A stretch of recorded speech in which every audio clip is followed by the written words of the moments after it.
We're happy that you're here. Welcome today. It's an exciting day. We've got a great guest today. You're going to be amazed.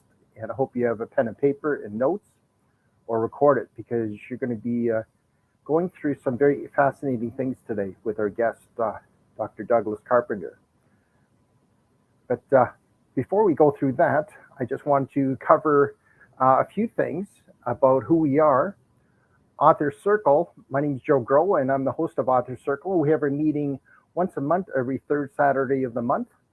And I'm also a peer support coordinator of Voice of Men 360. Voice of Men 360 is a nonprofit organization founded in the year 2020 and based in Toronto, Canada. Voice of Men 360 was basically born out of a need of seeing a tremendous need for stepping up to provide services to help and support and overcome men's and boys' life challenges. We're part of International Men's Day, and International Men's Day has been serving for over 21 years so far in 90 countries around the world, joining together, doing various activities regularly. International Men's Day follows 6 pillars, which is the overall well-being of boys and men. We follow in the same footsteps. And Voice of Men 360 wants to recognize and appreciate the individuals who have been contributing in the area of boys and men's issues through their writings. And participants around the world will be joining and sharing their contributions and experiences.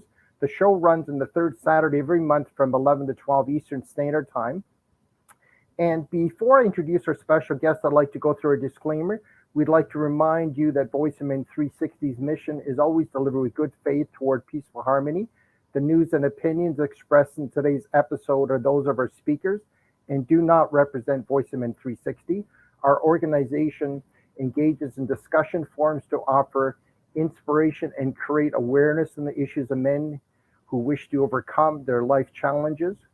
And we're not providing medical therapeutic advice. Should you require that type of assistance, we recommend that you contact a medical professional immediately. If you have questions or concerns about today's episode or any Voice of Men 360 content, please email us info@voiceofmen360.org. And I want to as well mention that Voice of Men 360 is a nonprofit organization. Our vision is to improve gender relations, uplift the disadvantaged, provide life skills and empowerment of boys. Basically, we also are involved with helping men through different issues.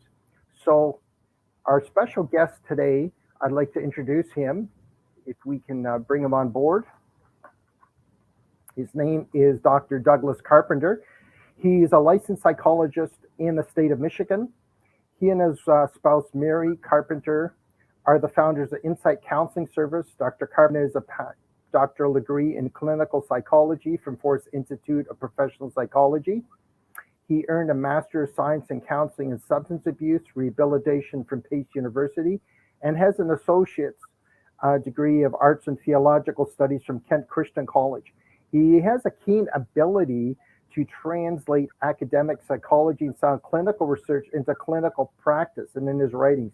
He has extensive study in therapeutic skills in the area of gender role conflict, sexual abuse and trauma, and chemical and behavioral addictions. He enjoys reading, studying, research, church activities, playing the piano, spending time with his wife Mary, 2 children, Dawson and Morgan, daughter-in-law Victoria, and his 3 Cavalier King Charles Spaniels. Wow. Lewis, Bentley, and Camilla. I hope I pronounced that properly. Good enough. So there was a much longer biography, but I chose the shorter one. It would be here all day. So Dr. Carpenter is definitely a long list of credentials. And there's a book we're going to be talking about. And I don't know if you have a copy of it. I took a picture of it. You have it there? Okay. I started reading yesterday. I only got to page 277. There's 399 pages. It's quite an intensive book, to say the least. Yes. And I don't know how long it took you to put that book together, but I'm sure it was more than a couple of weeks. So how long did it actually take you to put that book together? Almost 400 pages. Yeah, it was it was actually about between 6 and 7 years. I have been researching information for this book. I have been treating men for issues of sexual abuse and sexual trauma for almost 25 years, but I started researching and writing this book about 6 or 7 years ago. And I actually have 4 more chapters that I kept out of this book that will be the basis of the next book. So it was actually longer, and it was too long, so I started cutting it down. Well, I was going to guess 4 or 5 years, because I'm thinking, wow, I'm trying to get through this fast and prepare, and what questions could I ask that are intelligent, and I thought I'd prepare as best as I could. And this topic that the book centers around definitely is, and the topic that usually is conversed constantly at our local coffee shop or Starbucks or wherever we happen to frequent. It's probably a topic that most people would want to avoid because of the pain, the trauma, the shame, the guilt, the remorse, Right. the massive negative emotions associated with it. But through my experience, I've learned that when we face deep emotions and overcome them, we become much stronger in a position to be able to assist others. So I'm assuming that that is what motivated you to write the book. But rather than me assuming, I'd rather hear it from you. What motivated you to write this book? Because, and it sounds like it was just published recently by the date I saw there, Secret Shame, A Survivor's Guide to Understanding Male Sexual Abuse and Male Sexual Development. Yes. How many guys can hardly wait to tell their friends about this? So I'd love to hear what motivated you to put this together, and you've got other books that are sound similar. Yes. Similar theme. So I actually did my doctoral dissertation on the topic of sexual abuse. That was back in 1997 in 1998, when I defended my doctoral dissertation. I had taken a class on childhood special issues and interest, and one of those topics was childhood sexual abuse. And around that time, Megan's Law was coming out, which was a law that helped regulate sexual predators moving from one state to another state in order to avoid the registry or being publicly known that they were a sex offender. So I started my area of research all the way back then. And the first 2 chapters of the book are some of the information that was contained in my doctoral dissertation and some of the research that I found out from examining. I took 8 different variables and examined those across all 50 states, which was across 250 different laws, and found just so much disparity in the definition of sexual abuse. And then throughout the last 25 years, I've mostly worked with men in therapy and around a lot of sexual issues, sexual trauma, sexual addiction. And I definitely saw a link between current sexual problems and deviant behavior and addiction with prior sexual trauma in the person's past. So the main impetus for me writing the book was I just did not feel that there was a good enough resource out there for men who had been sexually abused. I could find a few resources, I would read them, but I just did not feel like they really got to the heart of the matter of helping a person to understand what they were feeling, normalizing what they were feeling, walking through the different emotions, behaviors that you might have if you were an individual who was sexually abused, and then understanding how it contributed to your development, your sexual development, and then your sexual behavior as an adult, and potentially some of the sexual problems you might be having as an adult.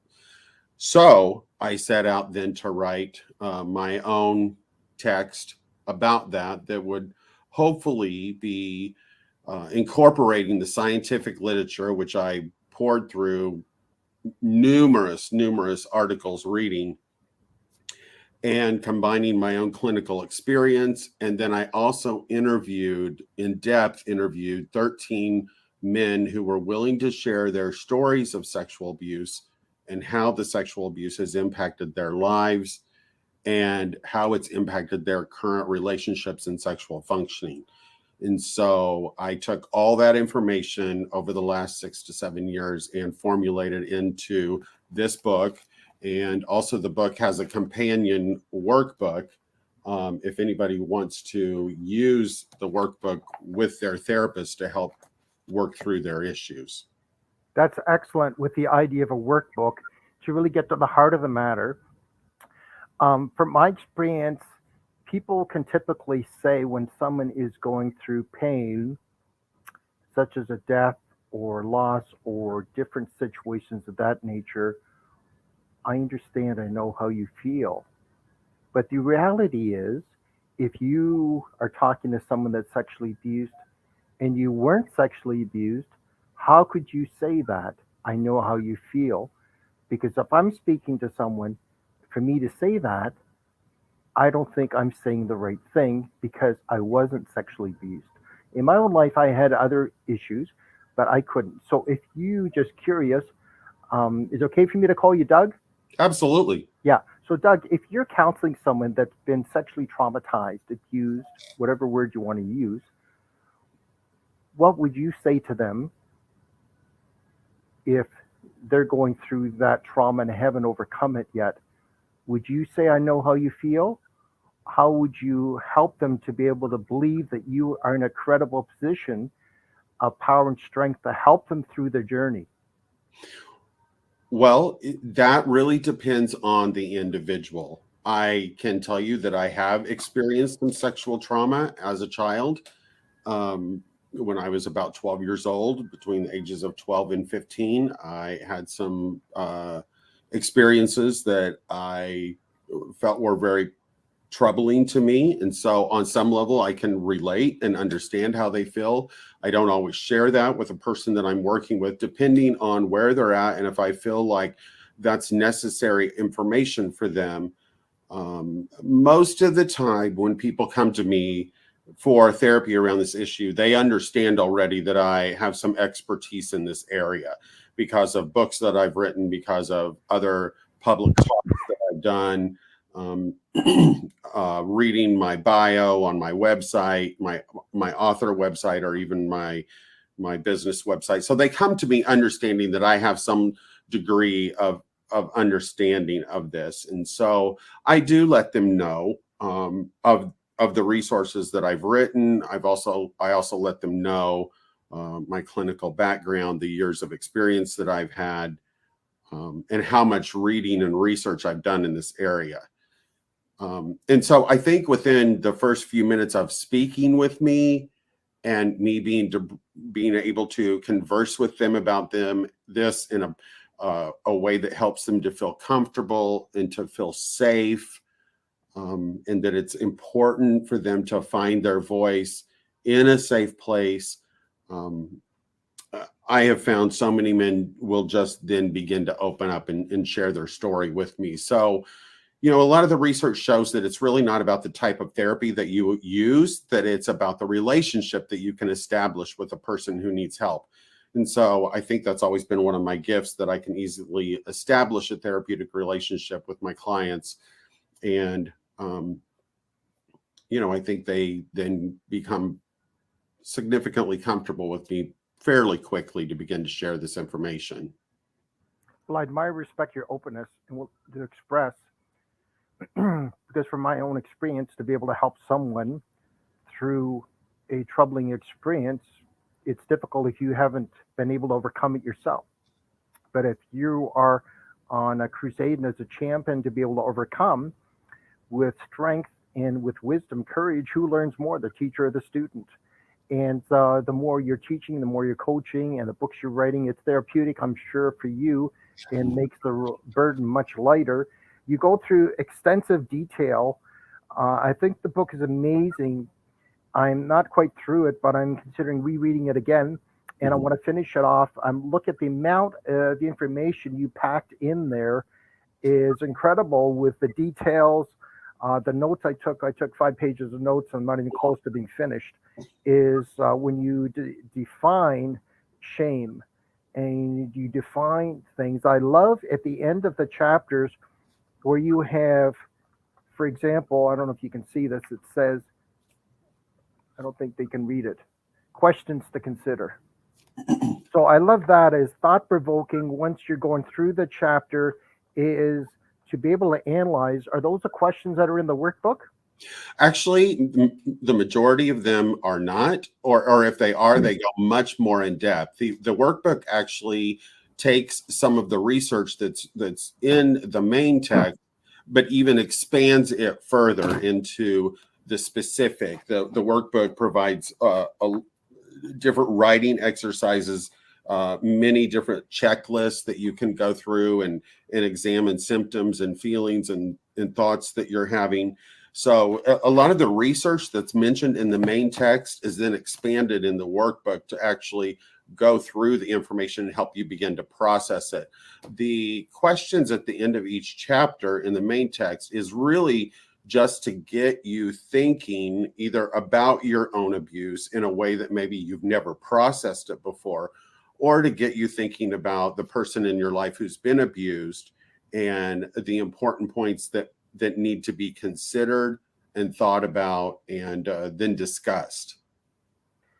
So can you elaborate a little more? Like, since I've read it, I have the advantage, I've read a lot of what you've discussed, but can you elaborate a little bit more on the origins of the abuse coming from the standpoint of the victim and the perpetrator?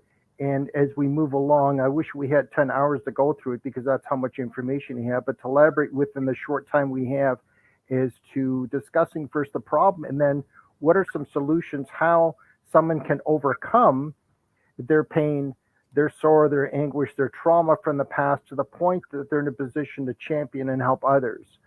So curious as well is when you help the people going through this, do you help them to get through their struggles so they're through it on their own, or do you help them to the point that it's so deep how they overcome that they're in a position to coach and teach others?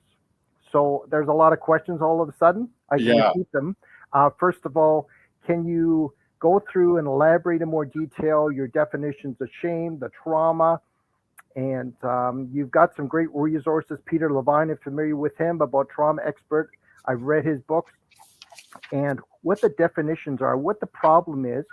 And then we're going to take a break in about 12 minutes, and then we'll go a little further in depth and as well what the solutions are to get through this journey. Look at the word that's used here is the pain and the arduous journey, the sorrow, the trauma, all of that. How do we get through that? Because we don't just want to focus on the problem. It's good to know what the problem is, but how do we get through it? Yeah, there's so many different issues that can come up with when a person's been sexually abused. I'll start out by saying that the research shows that there's no specific what we call a sexual abuse syndrome. So let's say people are depressed. Most people who are depressed experience a certain set of symptoms or what can be turned into criteria. In sexual abuse with males, it is such an idiosyncratic, meaning a very individualistic process that we've never been able to identify, okay, somebody who's sexually abused has this, and this symptoms. And then we can come up with a way to diagnose, oh, you've been sexually abused. That doesn't exist. If you look up in the Diagnostic and Statistical Manual of Psychiatric Disorders, you will see sexual abuse listed, but not really listed as a diagnosis per se, because there's no set criteria, because it affects every person very, very differently. Because of that, there are many different issues that have to be addressed with the individual. So I try to get to know each person and their individual story of what led to the abuse, how the abuse occurred, what parts of the abuse are they stuck on, and what's keeping them in some kind of negative, either thinking or feeling or behaving, or all three, some kind of loop in their life, and get them unstuck from that. There are some commonalities about people who have been sexually abused. One of those is, I'm going to say a complication with the male body when you are abused is the male body responds to physical touch. We can be easily visually aroused. We can be quickly aroused by physical touch, even when that's unwanted. Your body and your mind does not know the difference between wanted sexual touch and unwanted sexual touch. So your body will respond. You may get an erection. You may even ejaculate. And a lot of boys then grow up and feel like my body betrayed me through this event. I didn't want this. I wasn't expecting this to happen, or I didn't know what would happen. And my body responded. I had feelings of pleasure during this event that my emotions found very troubling, or maybe even terrible, or maybe even the perpetrator made you think that this was okay and it was okay to enjoy this. And so a lot of men feel a lot of anger toward their body, confusion about their body. So that's one often big commonality. And so helping people to come to terms with the fact that your body responded exactly like it was designed to respond. You were just in a situation by the hands of a perpetrator making your body respond the way it's supposed to, but not to that person. Mm-hmm. So that's a significant issue for a lot of men. And the number one side effect of sexual abuse for men is that they walk away often very confused about their sexuality. And again, that's because your body responded to the abuse. And so then there's confusion about, well, does the abuse make me a homosexual because I engaged in those activities? Was there something about me that was feminine or gay and the perpetrator was attracted to that? Am I gay now and just don't know it? Or was I gay and didn't know it? It makes them question. And so that's the most common side effect of male sexual abuse. So there are things that definitely are prominent in people's stories, but the way it affects each person is typically on a very individual basis. So basically, what you're saying in every situation is unique in terms of the victim. We can't put a generalization saying all victims are the same, all perpetrators are the same. Right. And you left a whole Bart in terms of even talking about pastors, priests. We've had some of our shows, we've discussed about the massive abuse gone on in Canada here, and there's even gone on in the United States with the Indigenous community with massive abuse. It's shocking and horrific what's gone on. And now that's uncovered, we're left to figure out how to deal with this.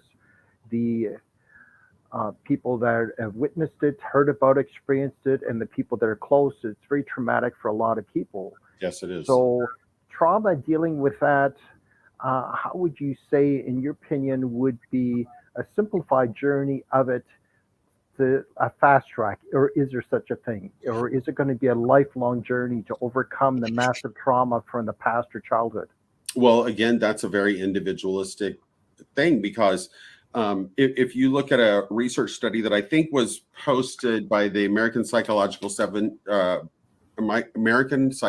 Association, I think in 2017, they stated that 40% of men who are sexually abused have no symptoms from their abuse and go on and live a completely normal life with no symptomatology, and it doesn't affect them. But there's a remaining 60% there that to some degree it impacts them from mildly to severe. And so, I've seen men in therapy where I have worked with them for anywhere from 6 months, maybe to a year, help them process through what they experienced, how their body responded, their thoughts, their feelings, and really be able to put this behind them and move forward. And then I've seen other men who just continue to grapple with it, and it has really just interfered and stymied a lot of their own interpersonal growth to where they just couldn't move forward at a very quick pace. So, even though there's treatment available and there's things that we can do to help a person find their voice, that's the number one issue, is helping them find their voice, tell their story, recognize that they're not alone. That's very important. I have a huge section in the book that talks about disclosure and a man's decision to finally disclose that sexual abuse has happened to them. And the research, there are some very large studies that show that men wait an average of 25 years before they ever even tell anyone that they have been abused. Wow, that's shocking. It is They shocking. hold on to the pain so long. I guess they're unsure how to grapple, how to handle it, how to overcome it. Or is it the fear of expressing to someone that they would be shamed and Yes. condemned, judged, criticized, and turned from the victim into the perpetrator? Has that ever happened? That does happen, and there's kind of a misnomer out there that if you're a man who's been sexually abused, that you're going to repeat the abuse. And Yeah. even a lot of sexually abused men have that thought or concern.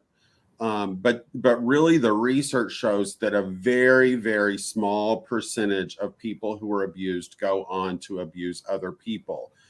There's a theory in psychodynamic theory that says that individuals who were abused that then go on to become the perpetrator, that's a process called identification with the aggressor. So the foundational issue there is that as a child, the person felt they lost so much power and control over themselves, their safety, when they were perpetrated upon, that in adulthood, the way their mind tries to rectify and heal that is to become the aggressor at that point and to become the perpetrator and try to take back that power and control from another individual. That happens in a very small percentage of cases. So I definitely want to squelch that myth that if you have been abused, that you're going to become an abuser, because that simply is not true. Well, I know someone very close to me that was married and said they didn't want to have children because they were concerned that they would repeat it because that was the role model that they would abuse. I'm not talking sexual, I'm talking verbal, emotional, physical abuse.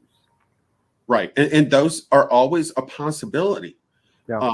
And I've had men come to me in therapy and say, my child is now 10 years old and they're at the age they were when I was abused, and I've never told anybody I was abused, and I'm afraid I'm going to do something to them. Just the fact that you're sitting on my couch talking to me about this shows me that you're not going to abuse them. This is simply an irrational fear. And it's what society's told you that you've fallen into this belief of this myth that you're then going to turn around and perpetrate, which is not the fact. And so part of the healing process is also getting through all of the lies that your brain tells you about the situation, like the lies about your body, the lies about your sexuality, the lies about all the shame, that this is your shame to hold on to. And it's not. It's the perpetrator's shame. You were an innocent child. It's not your shame to carry. And you have to work through all those lies to change the person's mental landscape of how they view themselves, their situation, their own future, their own children, the relationship they want to have with their children and can have with I their. like the words there, mental landscape. So I think we're in the right direction here. I just want to take a 5-minute break and share some announcements so our viewers have an understanding who Voice of Men 360 is, and then we'll resume in a couple of minutes here. So I just want to share some things about Voice of Men 360 and to fill you in a little bit more about us. We have our Open Up shows that are going regularly on Sundays from 10 to 12, and participants from different industries would join and share their life journeys. We have, that's usually Sundays at 10, and we have Avili, a Tamil live talk show on Sundays at 8 a.m. We have a monthly webinar for Saturday every month at 10:30 Eastern Standard Time. We have a monthly special show the second Saturday every month from 10 to 11. It's called The Unspoken Tears. The focus is domestic violence against men, bullying, male sexual abuse, trauma, porn addiction, human trafficking. We have Author Circle, which you're experiencing now. We bring together individuals who've been contributing to the well-being of men and boys through their writings, articles, media, and recognize and appreciate them. The show runs the third Saturday every month from 11 to 12. And we have a podcast. All shows are available on 6 platforms, including iPhone, Google Play. We have a monthly men's group meeting only for men by men, a peer support group Tuesdays, every 2 weeks on Tuesdays from 6 to 7:30 through Zoom. And the link's available on our Facebook page. We have Pass the Talking Stick, which is an Indigenous peer-to-peer support group, the fourth Friday of every month from 6 to 7 through Zoom. So there are no limitations with gender, age, nationality, or ethnic groups. All walks of life can participate in any of our shows. If you choose to want to be a guest of one of our shows or willing to be part of our organization, help us directly or indirectly, please reach out to us. We would love to work with individuals, professionals, experts, community organizations, associations, corporations, government officials, and business. Our phone number is 437-889-8329. Our email address is info@voiceofmen360.org. Our website is voiceofmen360.org. And we have our Facebook group you can join. We have social media platforms, Instagram, LinkedIn, Twitter, YouTube, and TikTok. Please subscribe. And I want to make an announcement about an event coming up. World Day of the Boy Child, May 16th at 1 p.m. Eastern Standard Time. We've got some amazing guests. We also have another event coming up on May 16th that I'll be hosting as well, Triumphant Over Trauma. I don't know if we have that one we can show, but if we don't, we can show it a little later. So thanks for listening to that. Let's resume our interview with Dr. Douglas Carpenter. Hello again. So you had some fascinating research done. I like what you said, Carl Jung said, what was it? Soul-eating disease. Shame is a soul-eating disease. And you also talked about Sigmund Freud. So you've done an immense amount of research to come up with all these things. And you've written some other books as well that, how many books have you written altogether? You did one, Childhood Trauma, the Non-Alpha Male, Gender Role Conflict, Toxic Shame, Complex Trauma, Finding Hope, Clarity, Healing, Change. So Yes. you've done an immense amount of work that I can see takes a lot of courage and strength and resiliency and resourcefulness, looking deep to see what you can do to help others. I can see that. It's Yes. not about you anymore. I can see you've gone way above and beyond that to focus on what I can do to make a massive contribution to the world. Absolutely. Is that a yes or a yes? That's an absolute truth. Yes. I see so many men who are hurting, and we need men to speak into the lives of other men. That's why I love your organization that you're involved with here, and that so many of us can help train and raise a generation of healthy young men and help men heal who've had a lot of issues and traumas in their life. The subjects that I like to research and write about are things that I feel are not being addressed in the literature, or I do not feel like are really being addressed in a healthy way in our society. For example, my first book, Childhood Trauma and the Non-Alpha Male, is really the whole book is about how does a boy who doesn't fit into mainstream culture, as far as being an alpha male, as far as like liking sports or cars or being real active, what is the trauma that young boy goes through in trying to find and understand his own sense of masculinity? Because in childhood, the concept of masculinity is so dichotomous. It's so black and white. You're either this or you're this. If you're not into sports, you're not athletic, then you must be gay, or you're effeminate, or you're a sissy. And that's just not true. there's so much in the middle there. And how do all these boys in the middle here find a healthy sense of masculinity and feel comfortable with who they are, not slapping a label onto them? So that was an area of men that I really wanted to speak to with my first book. And sometimes even that involves, sexual abuse, because the research shows that 1 in 6 men have been inappropriately touched in an unwanted way by the age of 18. So 1 in 6, that's a pretty significant statistic. Wow. Well, this is very interesting, and I thought it was quite thought provoking when you brought up the concepts father hunger, father wound, father absence. And typically, when you hear those words, you would think maybe the father passed away, but that actually isn't the case.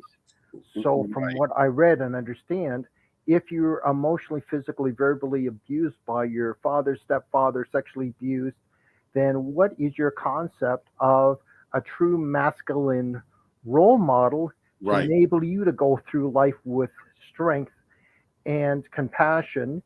And you brought up that men are taught to suck it up and don't reveal your emotions. Right. And And I've my heard first men, book you know, really covers those 3 topics in a yeah, very big way, because um, and then I mentioned them again in this book, because if a child, all boys are born with a hunger for their father, a hunger for an older male person to lead the way, to show them the way, to nurture them, to train them. So we all have a father hunger within us. And that needs to be fulfilled by a healthy male in our lives. And when we don't get that, we then either seek it out in unhealthy ways, or we can end up with a father wound by a father who is physically abusive, mentally abusive, sexually aggressive with us, sexually abusing us. But also, maybe your father was just neglectful. Maybe he traveled all the time. He spent no time with you. He didn't teach you anything. He didn't walk through your life with you. That can lead to a lot of wounding. Now, perpetrators have a very keen eye to be able to spot boys who have some kind of vulnerability in relation to not having a strong male role model in their life. And so they use a process of grooming, which there's a chapter in the book that goes into depth about how perpetrators groom their victims. So the perpetrator will find a way to become a meaningful, um, leading mentor type person to these young boys. The boys then immediately will attach to them, will enjoy spending time with them, will love being exposed to things that a man does. Maybe the boy doesn't know how to throw a ball or fish or hunt or play football or any kind of a sport, or even have somebody to go to the park with them and play tag. Um, Perpetrators work their way into these boys' lives and become an important figure. Not only do they work their way into their lives, but they work their way into their parents' lives. And they are very keen at being able to establish a level of trust that you as a parent then entrust your child to me to help me teach them how to start becoming a man. And then the perpetrator, through a process of grooming, there are 6 stages of grooming that are discussed in the book, will then begin to take that relationship and turn it into sexual abuse in a very keen, very confusing manner for the child. And then the child is trapped. They're in a dilemma of, I like this person, I enjoy this person is teaching me a lot, I love this person, but now they're doing something with me that doesn't really maybe feel good to me, or it may feel good, but I know that there's something wrong here, like something's taboo, I shouldn't be doing this, but yet he's telling me we have this very special relationship. well, I appreciate you opening up about that.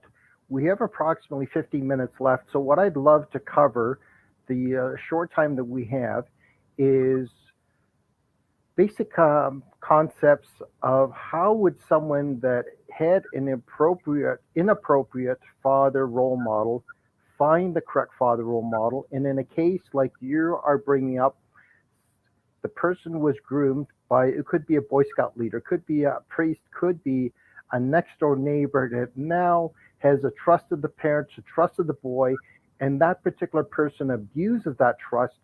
How do the parents, without smothering the child, prevent that from happening or discover it's happened? Because look at what's going on in the world with children now being abducted. The parent can't leave the child for a minute from a park without something, maybe someone taking advantage and abducting the child, boy or girl, in the park. She can't talk with her girlfriend while at the park. Something may happen. That's how crazy the world has become. But we can't always be paranoid. So what can we do to handle that? And what would be a fast track for someone to get through the trauma journey rather than taking 20, 30 or more years? How could they get through it within a year or two or less? Yeah. Is there any way to help them? You bring up so many points in when you're talking, and Yeah. just so many important issues for parents. I want to say the number one thing is you have to establish a strong relationship with your child and do not avoid the hard topics. Ever since my children were very small, I talked to them about no one touches you where in your swimsuit parts. And if somebody touches you where we put a swimsuit, then that's a problem. And it's an adult problem. It's not a child problem. And you need to come tell dad, and dad will take care of it. Well, I like that. I like that. That's very good. Yeah. And so you teach them that from a very young age. Yeah. I taught my kids from a very young age that pornography and things like that were not good things. They were problematic things. And if they were exposed to those, all they had to do was come tell me, and I would help them or get them away from that. Or, but it's that establishment of a relationship with your child. And so I think that's utmost important for parents. And in part of that relationship, the research that I did also showed that we educate young boys about stranger danger, but we do not educate them about sexual abuse. So you might send that kid to the park and tell them don't talk to strangers because we're worried about them being abducted, but we didn't talk to them about what to do if somebody approaches you when you're in the public restroom trying to go to the bathroom and starts wanting to touch you in an inappropriate way. We don't tell boys about male sexual abuse. That's a concern that society has for girls, but we have to educate our boys about that. In relation to helping boys find, actually even boys and men, find appropriate engagement with other men. I encourage people to find a mentor, to go to church, find a person at church that you can trust or that can mentor you. Join a men's group, a specialized men's group, maybe around a hobby that you have, or there are several organizations who just have men's group that help you learn more insight about yourself and to be a better human and a better person. One also good way for men who have been traumatized through sexual abuse, because we have a fight, flight, freeze, fawn response in our head to trauma.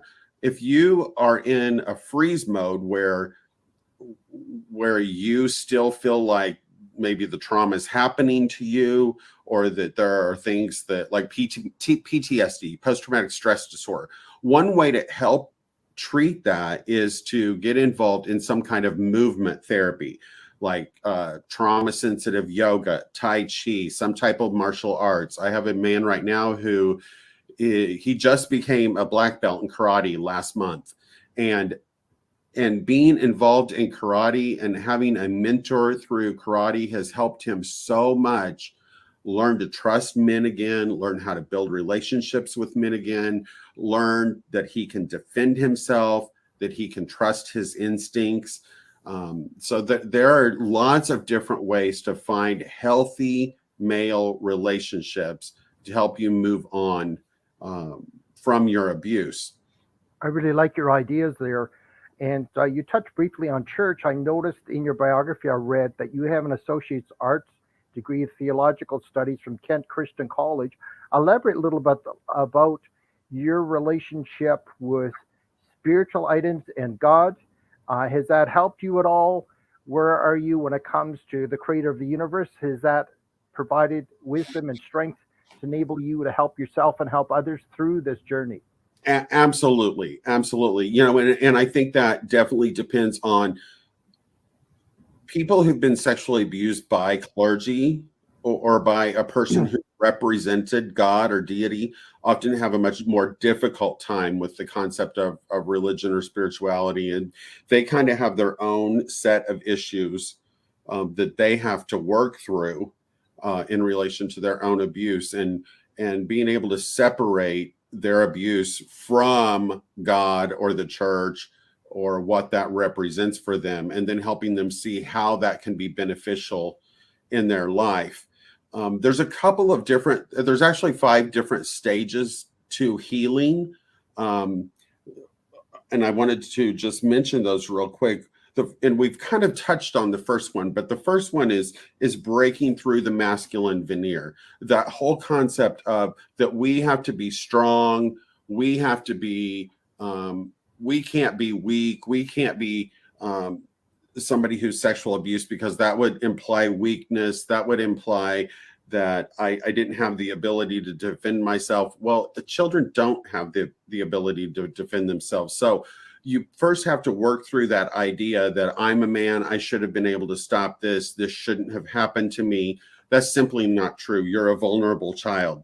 The second step is finding meaning to your story, understanding how did this happen. It didn't just happen. There was a perpetrator involved who groomed you for this process. You may have been selected for some specific reason or some specific vulnerability that he saw and that he thought he could take advantage of, but trying to find some meaning for yourself about how did this happen. Then at some point, you as an individual have to make the conscious choice to choose to live well. One research article that I talked about, I think it was from a researcher named Drucker. He talked about deciding that you're going to come out of the dungeon, that you're not going to live in the dungeon of your sexual abuse, that you're going to find your voice. You're going to come out of the dungeon. You're going to tell someone about your abuse. You're going to seek help. You're going to choose to start taking responsibility for your life, find a sense of healing, find a sense of purpose, and begin to move away from the trauma. There's a book called Courage to Heal, which was written many, many years ago, and it was a book about sexual abuse recovery for females. But it talks about, and I mention it in this book, especially in the workbook, we move from becoming a victim, then we move to learning that we're a survivor, and we have survived what we've lived through. And that took a lot of strength and courage to be able to survive. But we don't want to just stay a survivor. We want to then move into an area where we become a thriver. And in thriving is where we come out of the dungeon, we seek help, we talk to people, we start making connections, we find mentors, we discover the meaning of the abuse for us, and then we start to take care of ourselves. We start to pay attention to our physical bodies, exercise, eating, sleeping. We decide that our self-worth needs to grow. Our self-confidence needs to grow. And through that, we start making meaningful connections with other men in a healthy way. And eventually, the goal is to get to the point where you've healed enough that you can use your own story to then help other people who are still stuck in the dungeon. I like your words that you use. Previously, you said mental landscape, very good words. Your masculine veneer, find meaning. It reminds me of a book that I read 5 times by Viktor Frankl about man's search for meaning, finding meaning in your suffering. and conscious to live well, come out of the dungeon. Very interesting words. Find your voice, get help, choose to get help, sense of purpose and healing, courage to heal, move from being a victim to be a survivor and then a thriver. I like that. And pay attention to take care of our bodies, our confidence grows. And I love this meaningful connections. I like that meaningful connections. So the key is determining what is a meaningful connection if you've been used to connections that are far from meaningful, that are more destructive. So Where the key is figuring that out, right? Where can you learn to be authentic? Where can you truly show up and be yourself and not be afraid to say, hey, I was a boy who was sexually abused. And that's something I've had to work through in my life and that I've had to overcome and that I've had to move from being a victim to a survivor and a thriver. Find places in your life where you can be authentic. That's why I think recovery groups celebrate recovery, finding a men's group of some kind, because a lot of men's groups are focused right now on trying to become better men, move away from these ideas and myths of toxic masculinity that many of us have grown up with, and grappling with that whole idea of what does it mean to be a man? What does it mean to have healthy masculinity? And so a lot of these areas and a lot of these groups provide healthy and rich places for a man to begin to explore his inner workings as an individual and to make meaningful, very humanizing relationships with other men who are also in this process and this hunger to become authentic men. Well, I admire, respect your courage and transparency and determination to focus on digging deep for answers through your own journey to be able to help others. And I agree wholeheartedly with your recommendations about finding a mentor, a role model you can look up to that is credible and has a clean reputation, high integrity. I, in my own life, have sought out that, and I'm involved in men's group. I lead men's ministry at my church, involved in another men's group, and involved here. So I see the vital importance of men getting together and encouraging each other, providing support and vulnerability to be able to share what's really going on, rather than saying, when you're asking, if I asked you, Doug, how you doing? And you told me I'm okay, or not too bad, or I'm fine. Anybody that says those things, any of those three answers, they are in deep crap. Yeah. Because all those are a cover up for, don't ask me anything else. Right. Please don't ask me what's really going on. Because so many people are used to someone asking them how they do, and then they say fine. If they really told the truth and say, my heart is broken in a million pieces, or I feel like jumping off a bridge, or I have cancer, Yes. they would probably just say, oh, that's good. Because they're so used to not even listening for the answer. Right. So if we really care about someone, when we ask them how they're doing, we really listen. How are they really doing? Because we can tell by their eyes and their body language. Yeah. So I thoroughly am fascinated by your personality, your demeanor, and your sincerity and level of compassion and understanding a depth that you've gone through. It's just a shame you're in another country, because from what I understand, you're in Michigan. Yes. Yes, and I'm an hour west of Toronto.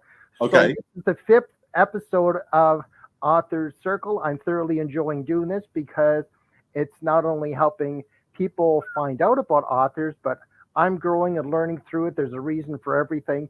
So hopefully we eventually meet in person. It'd be nice if we can have an event and meet somewhere or have a picnic, and we all get to know each other in person. So I think you're a great guy. I thoroughly enjoy what you've done. Thank And you. perhaps we can have you again as a guest and go through some of your other books or any upcoming books, or when you revise this book, because we just barely scratched the surface in what you've brought out in this particular book. So thank you so much for coming on board. It was a enjoyable journey reading your book and then asking your questions. And I think you're doing a great work here, contributing to helping others in their healing and overcoming the trauma, which to most people would not have the strength to do it. So I admire your strength, just like David conquering Goliath. You're handling Goliath-sized issues that I admire, respect immensely what you're doing. So don't stop, keep doing it, because there's many people that are suffering and they're not sharing the truth, how they're really doing. So we can uncover it when we ask them. I keep repeating it, but most people miss it. How are you doing? Fine. Okay, not too bad. They're in big trouble. Find out how I can help them, because most people are not in the position of strength to help because they're struggling with their own pain. Most people are in so much pain. So I admire your ability to want to help people overcome their mean and find the meaning through it. So it's admirable. Thank you again, and I congratulate you for the work you're doing. Keep it up. I'm hoping to be able to talk to you more. You seem like a great guy. I would love to talk more anytime. Yes, thank you again for today. It was a true honor talking to you. Yeah, and I wish all your listeners the best. Yes. Thank you very much, and God bless you deeply. God bless you.